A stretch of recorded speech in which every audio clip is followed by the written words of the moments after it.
आगे बढ़ने से पहले जानेंगे हमारी स्विंग ट्रेड की पहले की परफॉर्मेंस। तो बहुत ही शानदार परफॉर्मेंस हमने देखी है अपने स्विंग ट्रेड में। लगभग 15 ट्रेड मैंने अभी तक सजेस्ट किए हैं। उन 15 ट्रेड में से सिर्फ 3 ट्रेड नेगेटिव में गए हैं, जिनका आप देख सकते हैं ये सारे माइनस में जो दिखा रहे हैं, ये तीनों ट्रेड नेगेटिव में गए थे। बाकी सारे ट्रेड पॉजिटिव में ही रहे हैं और हमें लास्ट वाले ट्रेड में बहुत ही अच्छा प्रॉफिट हुआ है। लगभग 20,000 का मैक्सिमम प्रॉफिट हमने देखा है। हालांकि कई लोगों ने 15,000 के आसपास बुक किया है, 18,000 के आसपास भी बहुत लोगों ने बुक किया है। जो भी मेरे टेलीग्राम चैनल में जुड़े हुए हैं, मैंने उनको बिल्कुल क्लियरली होल्ड करने के लिए कहा था। तो पहले देख लेते हैं कि साइकोलॉजी किस तरह से डिस्टर्ब होती है और कहाँ पे ये डिस्टर्ब हुई थी। हमने लगभग इस पॉइंट पे इसको रिकमेंड किया था। उसके बाद में देख सकते हैं 2-3 दिन ये जो खड़ा रह गया ना, यहाँ पे लोगों की हिम्मत टूट गई थी थोड़ी बहुत। तो जो टेलीग्राम चैनल में जुड़े हुए थे उन्होंने क्वेश्चन पूछे और मैंने आंसर किए, फिर उसके बाद उन्होंने होल्ड किया। उसके बाद आप देख सकते हैं एक तरफा तेजी आई। हमारे रिकमेंडेड प्राइस से इसने लगभग 7 से 8% की मूव दी है। तो ये जो साइकोलॉजी है ना, ये सब आपको एक्सपीरियंस के साथ में पता चलेगा।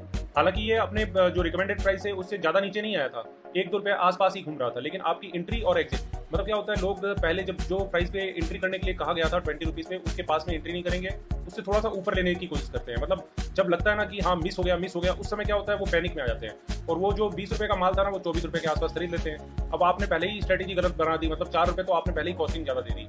तो जो मेरे जो रिकमेंडेड रेट रहते हैं ना, उसके पास में आप घुसने की कोशिश करें। 1-2 रुपये अप डाउन चलता है। और कुछ इस तरह की एक्सेल शीट मैं रिकमेंड करता हूँ। इसी तरह की एक्सेल शीट अगर आप बनाएंगे और कैलकुलेशन प्रॉफिट और लॉस हर दिन आपका यहाँ पे रजिस्टर होता जाएगा और क्लोजिंग प्राइस ये सब आप खुद से एंट्री करनी है। अगर ये सब आप खुद से मेहनत करते हैं तो आपका लिए बहुत अच्छा रहेगा और आपको कॉन्फिडेंस भी मिलता रहेगा। तो मैं ये एक्सेल शीट अपने टेलीग्राम चैनल में शेयर कर दूंगा। तो अब हम जानेंगे हमारे नए स्विंग ट्रेड के बारे में। हमारा नया स्विंग ट्रेड है HDFC लाइफ इंश्योरेंस कंपनी के अंदर में। ये डेली चार्ट है इसका। इसमें बेसिकली हम जानेंगे कि हमारा स्टॉप लॉस क्या रहेगा और हमारे टारगेट क्या रहेंगे और किस तरह की स्विंग ट्रेड हमें बनानी है और किस तरह के लेवल्स को हमको ध्यान में रखना है। कोई भी ट्रेड 100% सक्सेसफुल नहीं हो सकता, हर बार सक्सेसफुल नहीं हो सकता है। उसमें एंट्री और एग्जिट आपकी बहुत ज़्यादा मायने रखती है। तो ये हमारा स्विंग ट्रेड देख सकते हैं कि पहले जो HDFC लाइफ में एक जो फॉल आई थी वो कोरोना काल में आई थी। उसके बाद में इसने अप साइड का ही मूवमेंट किया है, कभी भी डाउन साइड की मूवमेंट नहीं दी है। मतलब ये एक अप ट्रेंड में स्टॉक है। तो जनरली अप ट्रेंड वाले स्टॉक को लॉन्ग करना चाहिए और जो डाउन ट्रेंड में रहता है उसको शॉर्ट कर सकते हैं। बीच में ऊपर नीचे हो रहा है, लेकिन ओवरऑल इसका ट्रेंड जो देखेंगे ना, अगर आप लाइन खींचते हैं उसके पॉइंट को मिला के, तो ये जनरली ऊपर की तरफ ही दिखाई दे रहा है। तो ये एक अप ट्रेंड में स्टॉक है। तो इसमें हम बाइंग की अपॉर्चुनिटी ढूंढ रहे हैं। अभी थोड़ा जूम इन कर लेते हैं और जूम इन करके समझने की कोशिश करते हैं कि क्या हो रहा है अभी। ये अपसाइड की मूवमेंट आई थी, फिर ये कंसोलिडेशन हुआ था, फिर ये अपसाइड की मूवमेंट आई, फिर कंसोलिडेशन, फिर अपसाइड की मूवमेंट आई और ये फिर कंसोलिडेशन चल रहा है। ये कंसोलिडेशन फेज में गुजर रहा है और मुझे यही एक्सपेक्टेशन है कि ये कंसोलिडेशन फेज टूटना चाहिए और ये ऊपर की जर्नी अपना स्टार्ट करना चाहिए।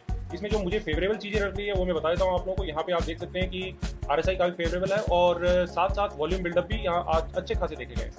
ये जो जोन थे ना, यहाँ पे वॉल्यूम बिल्डअप काफी अच्छे देखे गए, काफी लंबी लंबी कैंडल्स यहाँ पे बनी हुई आप देख सकते हैं। तो इसमें एक्यूमुलेशन के सिग्नल्स काफी मिल रहे हैं। एक्यूमुलेशन हालांकि पता नहीं चलता कि ये एक्यूमुलेशन हो रहा है या डिस्ट्रीब्यूशन हो रहा है, ये बाद में ब्रेकआउट के बाद में ही पता चलता है। जैसे ये वाला चार्ट मैंने कई बार डिस्कस किया आप लोगों के साथ में कि इसी तरह की मूवमेंट होती है स्टॉक्स में, या तो ऊपर जाएगा या नीचे भी आ सकता है। तो यहाँ पे ये चढ़ता है और फिर एक्यूमुलेशन जोन में आता है या डिस्ट्रीब्यूशन जोन में। अगर ये नीचे आ जाता है ना तो इसको बोलेंगे डिस्ट्रीब्यूशन जोन है, और ये ऊपर जा रहा है तो इसका मतलब एक्यूमुलेशन जोन है। ये भी वही तरह का जोन होता है। और उसके बाद में ये मूवमेंट आई और फिर उसके बाद एक्यूमुलेशन या डिस्ट्रीब्यूशन हुआ। यहाँ पे डिस्ट्रीब्यूशन हुआ, यहाँ दोनों में एक्यूमुलेशन हुआ, यहाँ पे एक्यूमुलेशन हुआ, यहाँ पे एक्यूमुलेशन हुआ और यहाँ पे कह सकते हैं डिस्ट्रीब्यूशन हुआ। तो अभी हमें ये नहीं मालूम है कि ये एक्यूमुलेशन जोन चल रहा था, ये वाला जो जोन चला है इतने दिन का, वो एक्यूमुलेशन था या डिस्ट्रीब्यूशन था, ये नहीं पता चलेगा। लेकिन जैसा चार्ट में दिख रहा है कि ये अपसाइड की मूवमेंट के लिए रेडी हो रहा है। तो अगर इसमें अपसाइड की मूवमेंट आती है तो ये एक्यूमुलेशन जोन हम कह सकते हैं और इसमें मूवमेंट बहुत फास्ट आ सकती है।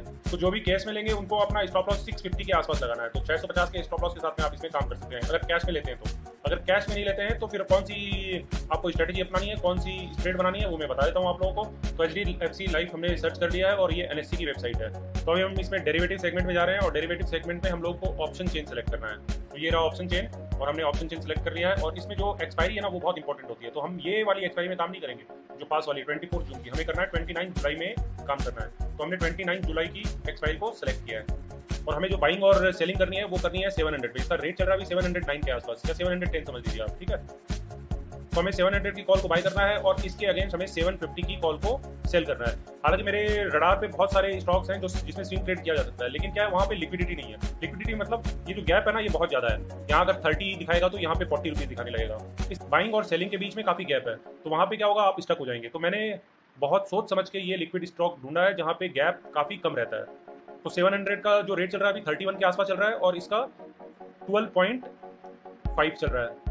तो अभी आप लोगों को यहाँ पे एंट्री नहीं करनी है, थोड़ा सा वेट करेंगे हम लोग इसका और हम एंट्री करेंगे इसको 28 से लेकर 30 के रेंज में हमें इसे बाय करना है। मतलब 700 की कॉल को हमें 30 के रेंज में बाय करना है और इसके अगेंस्ट में आपको 750 की कॉल को सेल करना है। जैसे ही ये बाय होगा ना आप समझ लीजिए 30 रुपीज़ पे जैसे ही बाय होता है तो आपको यहाँ पे ये सेल कर देना है। हो सकता है जैसे ही आपने यहाँ पे बाय किया ना 30 रुपीज़ पे, तो ये हो सकता है 11.8 हो या 12 रुपीज़ हो, तो वहाँ पे आपको एंट्री कर लेनी है।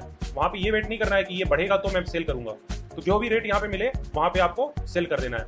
तो आपका मैक्सिमम लॉस जो होगा वो यही होगा, 30 रुपीज़ माइनस 12 रुपीज़। तो मैक्सिमम लॉस आपका जो हो सकता है वो 18 रुपीज़ का मैक्सिमम लॉस हो सकता है। और इसका लॉट साइज कितना है, 1100 का लॉट साइज है इसका। तो इसे हम मल्टीप्लाई कर देंगे 1100 से, ये लगभग 19,800 के अमाउंट के पास में आता है, मतलब 20,000 आप समझ लीजिए। तो 20,000 का इसमें मैक्सिमम लॉस आपको हो सकता है। तो ये आप मान के चलें कि 20,000 मैक्सिमम लॉस इसमें हो सकता है। अब हम जान लेते हैं कि इसमें हमें प्रॉफिट कितना होगा। तो 700 की कॉल हमने बाई की है और 750 की कॉल हमने सेल की है, और इसे बाई करने की रेट है हमारी 30 रुपीज़ और इसे सेल करने की अप्रॉक्स हमारी 12 रुपीज़ के आसपास रेट बैठ रही है। तो ये दोनों का गैप कितना हो गया, 50 रुपीज़ का। तो मैक्सिमम प्रॉफिट हमें जो हो सकता है वो सिंपल कैलकुलेशन है, ये दोनों का गैप माइनस जो हमने प्रीमियम पे किया है। तो प्रीमियम हमने कितना पे किया है, 30 रुपीज़ का, और जो प्रीमियम हमें मिलेगा वो है 12 रुपीज़ का। तो ये सबको सम करने के बाद में हमारा अमाउंट कितना आता है, 50 minus 30 is equal to 20, 20 plus 12, तो मतलब 32 रुपीज़ का हमें मैक्सिमम प्रॉफिट हो सकता है। 32 इंटू इसका कितना लॉट साइज है, 1100 का लॉट साइज है। तो ये अमाउंट अप्रॉक्स निकल के आता है हमारा 35200, मतलब 35,200। ये हमारा मैक्सिमम प्रॉफिट निकल के आ सकता है। अभी हमें मालूम है हमारा लॉस कितना था, 20,000 मैक्सिमम हो सकता है, और जो प्रॉफिट है वो लगभग 35,000 मैक्सिमम हो सकता है। तो इसमें जो हमें स्टॉप लॉस लगाना है वो 12,000 का, मतलब आपकी स्क्रीन में अगर 12,000 का लॉस दिखाई दे तो आपको एग्जिट कर जाना है। और मैक्सिमम प्रॉफिट आपको अगर 20,000 टू 30,000 के बीच में अगर आ रहा हो तो वहाँ पे भी आपको एग्जिट कर लेना है या प्रॉफिट बुक कर लेना है। 15,000 भी अगर प्रॉफिट आ रहा हो तो वो भी एक अच्छा प्रॉफिट माना जाएगा। अब देख लेते हैं इसमें हमें कितना माल देना पड़ेगा, मतलब हमारे पैसे कितने खर्च होंगे इसमें। मार्जिन कैलकुलेशन के ऊपर में हालांकि मैं ज़्यादा डिस्कस नहीं करूंगा क्योंकि पहले भी मैंने आप लोगों को बताया हुआ है। तो मार्जिन कैलकुलेटर हम जीरोधा का यूज़ करेंगे। HDFC लाइफ की 29 जुलाई की हमने कॉल को सिलेक्ट किया है। 700 की कॉल को हम क्या कर रहे हैं, बाय कर रहे हैं, तो ये बाय मैंने ऐड कर दिया है। और 750 की कॉल को हमने सेल करना है, तो ये हम सेल को भी ऐड कर देते हैं। तो इसमें हमें टोटल मार्जिन कितनी चाहिए होगी वो सारी डिटेल यहाँ पे मिल जाएगी। तो 700 की कॉल को हम बाय कर रहे हैं और 750 की कॉल को सेल कर रहे हैं। तो 750 की जो कॉल है उसे सेल करने में हमें 27,000 के अप्रॉक्स अमाउंट चाहिएगा, और 700 की कॉल को बाय करने के लिए हमें कितना अमाउंट चाहिएगा, 30 रुपीज़ का अमाउंट चाहिएगा। तो मतलब 33,000 हमें इसमें अमाउंट चाहिएगा। तो ये दोनों को हम ऐड कर देते हैं तो अप्रॉक्स अमाउंट आ जाता है 61,000। तो 61,000 आपके अकाउंट में नहीं है तो ये ट्रेड आपको नहीं लेना है। और अगर सही से बात करूं तो 70,000 का अकाउंट में आपका बैलेंस होना चाहिए तो ही आप ये ट्रेड लीजिए, नहीं तो ये ट्रेड मत लीजिएगा। और जो कैश में बाइंग करेंगे उनके लिए जो टारगेट रहेगा वो रहेगा 750 780। तो इस रेंज में आपको अपना प्रॉफिट बुक कर लेना है। 750 से लेकर 780 इसका फाइनल टारगेट रहेगा। वहां पे अगर ये स्टॉक पहुंचे तो आप एग्जिट कर जाइए।